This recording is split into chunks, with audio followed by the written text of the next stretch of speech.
what's Emunat Chachamim? Emunat Chachamim is very different. Emunat Chachamim means you're going to listen to the Chacham, whether he says right or left, as he said it, regardless of whether you agree or not. Why? Because you know that the Torah that he has, because the Chacham, that alone has enough power to change nature.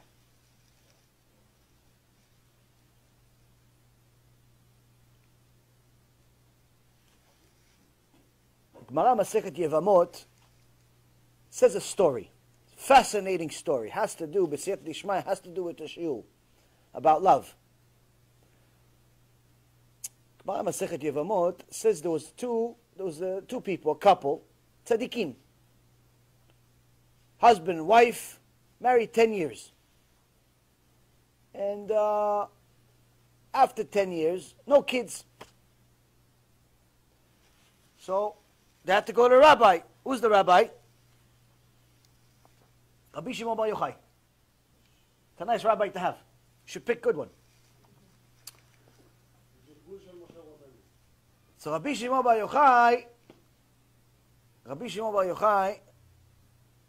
they knew that going to their rabbi is a difficult thing to do. Why? Because they already knew his psak. They already knew his law. What's his law? If you're married for 10 years and no kids, you have to get divorced. So they went to Rabbi Shimon Bar Yochai knowing this is the psak. But what are you going to do? He's your rabbi. What are you going to go to the local Eish Torah? What are you going to do? You're going to go to Rabbi Shimon Bar Yochai. What are you going to do? They go to Rabbi Shimon Bar Yochai. He says, Kvod Harav, we're married 10 years. Unfortunately, Hashem has not blessed us with children. What should we do? We know the halacha. Rabbi Shimon says, you need to get a divorce, but there's one condition. What's the condition? The Torah tells us that we're supposed to thank Hashem for good and bad. We have to thank Hashem for the bad, just like as if it was good. Meaning, if you won the lotto, or you lost your leg in a car accident, you're supposed to thank Hashem the same way. So he says, there's one condition, you have to fulfill this mitzvah. So how do you do it? He says you have to make a divorce party. The same size and significance as your wedding 10 years ago. Same itlavut, excitement, yay, do, da, invite everyone. $100 for each meal, $300 a plate, this, that, invitation. Each invitation is $30. You want them back, maybe cash them in at the end of the party. Big party, divorce party. So, Chacham says, we do. Miskinim, they say this is not only we have to get divorced, but we have to celebrate it, and on top of it, we have to embarrass it, publicize. The worst thing about bad news is publicizing it. It's bad enough you have bad news. It's much worse when everybody else knows. Oh, wow, you declared bankruptcy, I heard, huh? Yeah, I heard too. You don't have to remind me. I was there. I was there when I declared bankruptcy. You don't have to remind me, but thanks for letting me know what I actually experienced. Thanks, buddy. Oh, you just got a divorce? Ah, it's tough luck, man. Oh, yeah, I knew I got a divorce. Why do you have to remind me? It's not bad enough you already got one and you have to remind them? People are evil. Without Torah, they're evil. Without Torah, you are nothing but evil. It's not possible to be good without Torah. If a person thought for a second about the feelings of his fellow, 90% of your conversation simply wouldn't exist. Because most of what we say is not good. Now, this couple had a Emunat Chachamim. If you're ever going to have Emunat Chachamim, you're not going to have Rabbi Shimon Bar Yochai. But what the Zohar Kadosh, Kodesh Kodashim, the tiniest little Tana was able to revive the dead. Imagine what Rabbi Shimon Bar Yochai did. When they sent Rabbi Shimon Bar Yochai to go talk to the Caesar, he said, listen, Rabbi Shimon, you make miracles. You make miracles. I'm sure you're going to do something. So Rabbi Shimon did a little tiny prayer. All of a sudden, the king of all the Shedim showed up. He's like, yeah, I'm here to help. Rabbi Shimon Bar Yochai started crying. He goes, this is what I get. This, you, the king of all the Shedim, the king of all the Shedim came to serve him. I'm here at your service, sir. Kvod Harav. Kvod Harav. I'm here at your service. Rabbi Shimon is sad about this. Why? He says, look, the Shifcha, the maidservant of Avraham Avinu, she got 3 angels. I get you. I get a shed. That's what I get. He goes, look how lowly I am. He said one word, and the king of the Shedim shows up like a little soldier, and he's crying about it. Imagine. So anyway, this Rabbi Shimon Bar Yochai says you have to get a divorce. But you have to have a party. Big party. So what do? They have Emunat Chachamim, they have a party, they invite everyone. Everyone thinks they're crazy, first of all. That they have a divorce party. It's not enough to get a divorce. You're having a party. But everybody got the nice invitation to this, to that. Everybody got to their table, and they're there, and they're laughing, and they're celebrating, and everyone's at the celebration, and so on. And the husband says to the wife, honey, I love you. Here are the keys to the house. Go and take anything you want. It's yours. No argument, no lawyers. Not like today, people get divorced, half the money go to his lawyer, half the money go to her lawyer, they both end up broke. No, he says to her, honey, here are the keys, take what you love the most in the house, yours. Whatever you want. Tomorrow we have to go to Rabbi and finish the get. But for now, here you go, is the keys, take whatever you want. And misken, the guy, what is the guy? What is he going to do, misken? The guy is leaving the love of his life. What are you going to do? He starts drinking. He has the blue label. He has the blue label. He has 1, he has 2, he has 3, he has 4, he has 5, he has passed out. He's passed out. He wakes up in the morning and he sees, he doesn't know where he's at. Where am I? Where am I? And then he looks right. Ooh, he sees his wife. He says, oh, no, what did I do? We're not allowed. We already decided we're getting divorced. Not alachai, not allowed. Not allowed to be next to you. You already decided to divorce. Not allowed. What'd you do, honey? She goes, what do you mean what did I do? You told me to get whatever I love the most. What's better in the house than you? What do you want me to get the house? What do you want me to get the walls, the painting, the Mona Lisa? What do you want me to get from the house? What, the plant? The dog maybe? The cat? What do you want me to get? You said get what I love the most. I took you.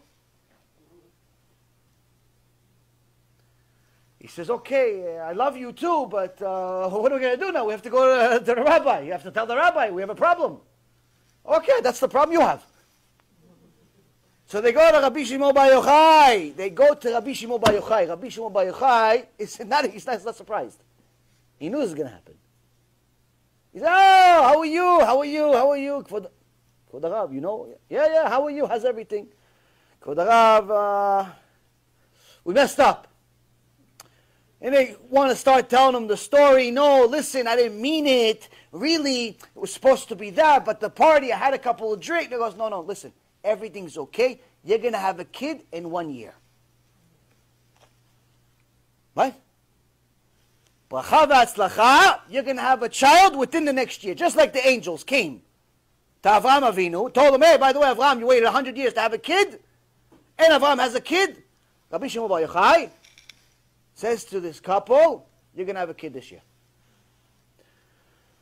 So Rabbi again, Allah Shalom, asked the question. He says, wait a minute, I don't understand. What did Rabbi Shimon Bar Yochai need all this theatrics to tell him you're going to have a kid? He's a Baal miracles. He can make any miracle he wants. He can pray to Hashem. It's like him and Hashem are best friends. What do you have to make these people embarrass themselves with the party, with the smarty, with all this stuff? For what? Just tell them, oh, you have a kid? No problem. I can revive the dead if you want. You want the kid with the dead, or you just want the kid? The same price. Like, what's the price? You just tell them. Why do you have to go through this whole thing? Because Rabbi Shimon Bar Yochai knew something. He knew something that if we knew it, there wouldn't be any divorce in the world. There wouldn't be any problems at all. What did he know? He knew that the biggest disease that we have in this world is not going to be cured by doctors. It's not going to be cured by biologists, by chemists, by governments, by politicians, by money. It'll never be cured by it. Because the biggest disease we have is, unfortunately, when we get used to something. We get used to something, we mistreat it. We get used to something, we forget it's significant. You get used to your wife, you forget to tell her you love her. You get used to your wife, you start talking to her like you talk to a truck driver. You get used to your husband, you don't get up when he comes to the house. You continue staying on your phone with the girlfriend. You get used to the kids, you forget to hug them and tell them, oh honey, how was your day? You're too busy telling them to go to their room.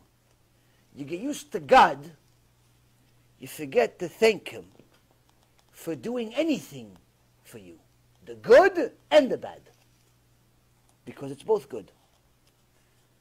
You forget He's the King of Kings. You forget He's the boss. You start thinking you're His buddy. Why? You got used to it. The prophet Ezekiel says that at the time of Mashiach, we're not going to be allowed to enter the Bet HaMikdash, to exit the Bet HaMikdash from the same place we entered. And the reason why, the Yavid says, is because Chas v'Shalom, a person will exit the Bet HaMikdash from the same place they entered and get used to the Bet HaMikdash's walls like they get used to the walls of their own house. Meaning getting used to things is a very, very bad thing. The point of our tefillah every day is in order to revive our relationship with Hashem. The point of our learning Torah every day is to revive the relationship with Hashem. The point of all of the things that we have between ourselves and our spouse, all of the experiences, the good ones and the bad ones, is to constantly revive them, constantly have something new. Because if things get stale, the bracha leaves. The bracha leaves. So even though the couple loved each other 10 years, they're both tzaddikim, they got used to each other. When they get used to each other, there's not enough love there. There's not enough love, there's no bracha. Ish isha zachu shchina b'neim, the Mishnah says. When there's shlom bayit, that's real shlom bayit, that's full of ahava, full of love, then the shchina comes.